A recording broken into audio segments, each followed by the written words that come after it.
ॐ श्री परमात्मने नमः। अथ पञ्चमोऽध्यायः। अर्जुनोवाच सन्न्यासं कर्मणां कृष्ण पुनर्योगं च शंससि यच्च एतयोरेकं तन्मे ब्रूहि सुनिश्चितम्। अर्थात 5वां अध्याय। अर्जुन बोले, हे कृष्ण, तुमने पहले कर्मों का त्याग करने को कहा, फिर कर्म की प्रशंसा करते हो। इन दोनों में जो अधिक हितकर है वह एक बात निश्चय करके बतलाओ। श्री कृष्ण बोले, कर्मों का त्याग और कर्मों का करना ये दोनों ही मोक्ष देने वाले हैं, परंतु इन दोनों में कर्म त्याग से कर्म योग हितकर है। जो किसी से द्वेष नहीं रखता, ना किसी पदार्थ की इच्छा करता है, वह सन्यासी है। ऐसा पुरुष संसार के बंधनों से छूट जाता है। सांख्य और कर्मयोग को मूर्ख लोग ही पृथक पृथक कहते हैं, पंडित जन नहीं कहते हैं। जो इन दोनों में से एक में भी अच्छी तरह स्थित हो जाता है, उसको दोनों फल प्राप्त होते हैं। ज्ञान योगियों को जो स्थान मिलता है वही कर्म योगियों को प्राप्त होते हैं। ज्ञान योग व कर्म योग एक ही हैं। कर्म योग के बिना संन्यास का प्राप्त होना दुस्तर है। कर्म करने वाले मुनिजन को ब्रह्म प्राप्त होने में विलंब नहीं लगता। कर्म योग युक्त शुद्ध अंतःकरण वाला, मन तथा इंद्रियों को जीतने वाला, संपूर्ण प्राणियों में अपनी आत्मा को देखने वाला, कर्म करता हुआ भी कर्म फल से लिप्त नहीं होता। योग युक्त तत्ववेता पुरुष देखते हैं, सुनते हैं, स्पर्श करते हैं, सूंघते हैं, खाते हैं, चलते हैं, श्वास लेते हैं, तो भी यह मानते हैं कि मैं कुछ नहीं करता। वे बोलते हैं, त्यागते हैं, ग्रहण करते हैं, परंतु यही मानते हैं कि मैं कुछ नहीं करता, और यह मन धारण करते हैं कि इंद्रियां ही अपने अपने विषयों में परतती हैं। जो प्राणी ब्रह्म में अर्पण कर संग को त्याग कर कर्म करता है, वह पाप से लिप्त नहीं होता। जैसे कमल पत्र पर जल नहीं ठहरता, योगी जन शरीर से, मन से, बुद्धि से तथा इंद्रियों की आसक्ति से रहित होकर आत्मशुद्धि के निमित्त कर्म करते हैं। योग युक्त पुरुष कर्म फल त्याग कर मोक्ष रूप शांति का लाभ करता है, और जो योग रहित है वह कर्म की इच्छा के बंधन में पड़ जाता है। सब कार्यों को मन से त्याग करके प्राणी इस वन द्वार इंद्रियों की देह रूपी पुरी में ना कुछ करता है और ना करता हुआ आनंद पूर्वक रहता है। उसी तरह परमेश्वर किसी कर्म में प्रवृत्त नहीं करता, कर्म और कर्म फल को उत्पन्न नहीं करता। ये सब प्रवृत्ति द्वारा होते रहते हैं।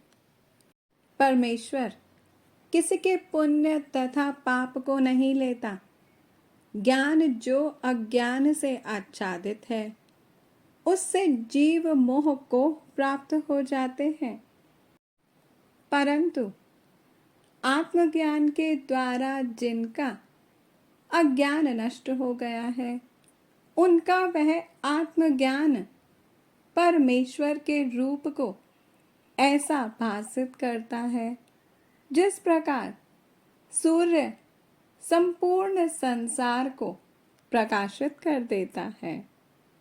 उसी परमात्मा में जिसकी बुद्धि स्थिर है और उसी में मन लगाते हैं, उसी में निष्ठा रखते हैं और जो सदा उसी के ध्यान में लगे हैं, ज्ञान द्वारा जिनके सब पाप नष्ट हो गए हैं, वे इस संसार में जन्मते नहीं।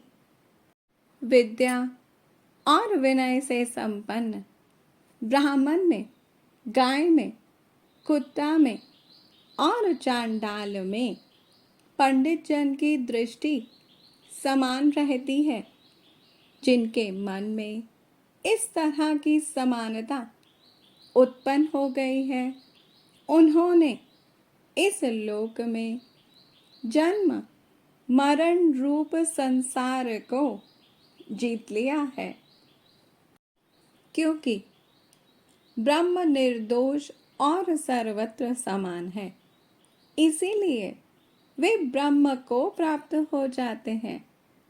हे अर्जुन, जो प्रिय पदार्थ को पाकर प्रसन्न और अप्रिय को पाकर खिन्न नहीं होते, ऐसे स्थिर बुद्धि वाले मोह रहित ब्रह्मवेता को ब्रह्म स्थिर जानो। बाहरी पदार्थों में जो चित्त को आसक्त नहीं होने देता, वही आत्म सुख का अनुभव करता है और ब्रह्म में अंतःकरण को मिला अक्षय सुख अर्थात मोक्ष को प्राप्त करता है। वे इंद्रियों के स्पर्श से जो भोग देते हैं, वे वस्तुतः दुखदायी होते हैं। उनका आदि भी है और अंत भी है। हे कौन्तेय, ज्ञानी लोग ऐसे भोगों में रत नहीं होते। शरीर छूटने के पहले जो मनुष्य काम और क्रोध के वेग को सहन करने में समर्थ होता है, वह योगी और सच्चा सुखी है। जो योगी आत्म सुख से सुखी, अंतरात्मा के आनंद से आनंदित और अंतर ज्योति से प्रकाशित है, वह ब्रह्म रूप होकर ब्रह्म निर्वाण मोक्ष को प्राप्त होता है। पाप जिसके नष्ट हो गए हैं, कुबुद्धि दूर हो गई, मन को जिन्होंने वश में कर लिया है, जीव मात्र का जो हित चाहते हैं, ऐसे योगी को ब्रह्म निर्वाण प्राप्त होता है। काम तथा क्रोध जिनमें नहीं है, मन के वेग को जिसने रोक लिया है, ऐसे आत्मज्ञानी योगियों को ब्रह्म निर्वाण सहज ही प्राप्त होता है। बाहरी पदार्थों के संयोग से अलग रहकर दोनों भोहों के बीच में दृष्टि लगाकर नासिका के भीतर चलने वाले प्राण अपान वायु को सम करके इंद्रियां, मन और बुद्धि को वश में करके इच्छा, भय तथा क्रोध को त्याग मोक्ष की इच्छा करने वाले योगी जीवन मुक्त हैं। हे अर्जुन, जो मुझको सब यज्ञों और तपों का भोक्ता, संपूर्ण लोकों का स्वामी और सब प्राणियों का मित्र जानते हैं, उन्हीं को शांति प्राप्त होती है। ओम तत्सदा इति श्रीमद्भगवद्गीतासु उपनिषत्सु ब्रह्मविद्यायां योगशास्त्रे श्रीकृष्णार्जुनसंवादे कर्मसन्न्यासयोगो नाम पञ्चमोऽध्यायः। ॐ तत्सत्।